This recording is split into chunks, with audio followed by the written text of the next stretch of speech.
जय श्री कृष्णा जी। राधे राधे। आप सबको मेरा ढेर सारा राम राम और प्यार भरा नमस्कार। आज मैं आपको कोजागर व्रत कथा सुना रही हूँ। कोजागर व्रत आश्विन मास की पूर्णिमा को किया जाता है। आश्विन मास की पूर्णिमा को भगवती महालक्ष्मी रात्रि के समय यह देखने के लिए घूमती है कि कौन जाग रहा है और कौन सो रहा है।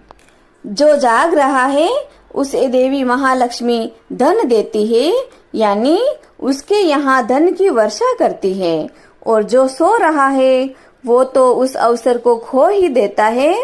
जैसे कि एक कहावत है कि जो जागत है सो पावत है और जो सोवत है वो खोवत है। आश्विन मास शुक्ल पक्ष पूर्णिमा की रात्रि में लक्ष्मी जी के इस तरह जागृत रहकर चारों तरफ घूमने के कारण ही इस व्रत का नाम कोजागर व्रत पड़ा। इस व्रत में निषीध व्यापिनी पूर्णिमा करनी चाहिए तथा ऐरावत पर आसीन इंद्र और महालक्ष्मी जी का पूजन करके उपवास करना चाहिए।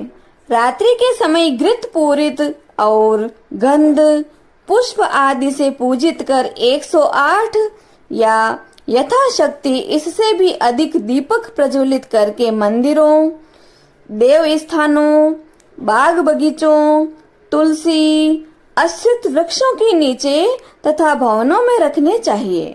प्रातः काल होने पर स्नान आदि करके इंद्र देव का पूजन कर ब्राह्मणों को घी शक्कर मिश्रित खीर का भोजन करवाकर वस्त्र व दक्षिणा दान देवें।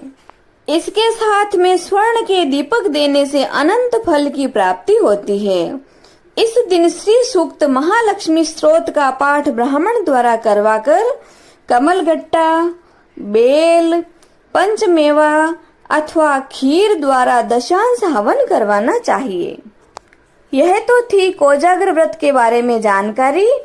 अब हम कोजागर व्रत कथा सुनते हैं, जिसे आप बड़े प्रेम, श्रद्धा और आदर भाव से सुनिए। मगध देश में वलित नामक एक अधा चक्रवादी ब्राह्मण रहता था। उसकी पत्नी बड़ी ही कर्कशा थी। वह अति चंडी के रूप में रहती थी, यानी स्वभाव से वह बहुत ही दुष्ट प्रवृत्ति की थी। अपने पतिदेव को वह बहुत परेशान करती थी और रोज रोज ताने देती थी कि मैं किस दरिद्र के यहाँ आ गई हूँ। अरे मेरे ऐसे कैसे कर्म फूटे हैं जो मुझे इस तरह का पति मिला है। इस तरह के अपशब्द वह हमेशा ही अपने पति के बारे में बोलती रहती थी। वह संपूर्ण लोक में अपने पतिदेव की निंदा किया करती थी और पति के विपरीत आचरण करना ही उसने अपना धर्म बना लिया था। वह पापिनी अपने पति के साथ दुर्व्यवहार तो करती थी, परंतु उसे राजा के यहाँ से चोरी करके धन लाने के लिए उकसाया करती थी। पति के साथ धक्का मुक्की करना, उसे घर से बाहर निकाल देना तथा बार बार कहना कि जा कहीं से भी मेरे लिए धन लेकर आ, चाहे तो तू चोरी कर, चाहे डाका डाल, मुझे तो बस धन चाहिए। वह तो केवल धन की लालची थी, उसे रिश्तों का कोई आदर नहीं था। एक बार तो उसने हद ही कर दी कि श्राद्ध के समय पिंड को उठाकर कुएं में फेंक दिया।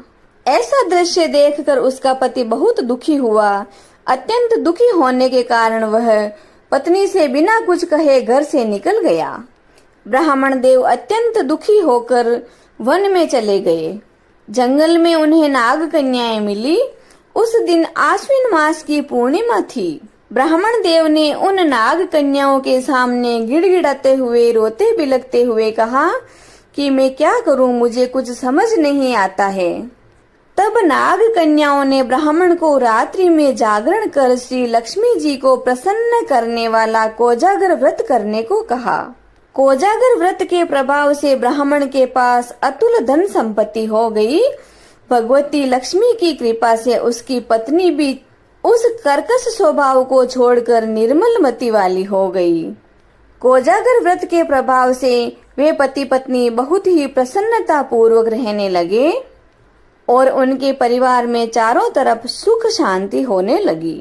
हे लक्ष्मी मैया, जिस तरह आपने गरीब ब्राह्मण पर कृपा की, उनको अतुल धन संपत्ति प्रदान की, उसी तरह सभी पर कृपा बरसाए रखना। कहानी कहने वाले, सुनने वाले और इसकी हुंकार लगाने वाले सभी पर अपनी कृपा बनाए रखना। जय हो लक्ष्मी मैया की। दोस्तों, यह थी कोजागर व्रत की कथा।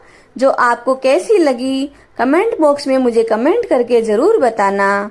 यदि यह कहानी आपको अच्छी लगी हो तो आप इसे लाइक करना और ज्यादा से ज्यादा शेयर करना। मेरी कहानियों के साथ जुड़े रहने के लिए चैनल को सब्सक्राइब जरूर करना। जय श्री कृष्णा जी। राधे राधे।